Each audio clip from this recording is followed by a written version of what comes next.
Scan to unlock Sovi and ace your tests. Elevator physics problems are actually super simple if you focus on the forces. Let's quickly solve for acceleration using Newton's second law right now.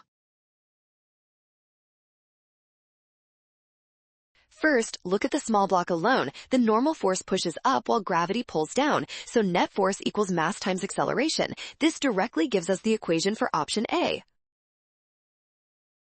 Next, consider the entire system of the car and the block together. The cable tension pulls up against the total weight of both masses. This setup leads us straight to option C. By analyzing these two different perspectives, we confirm that both equations correctly describe the acceleration. That makes options A and C our two final winners.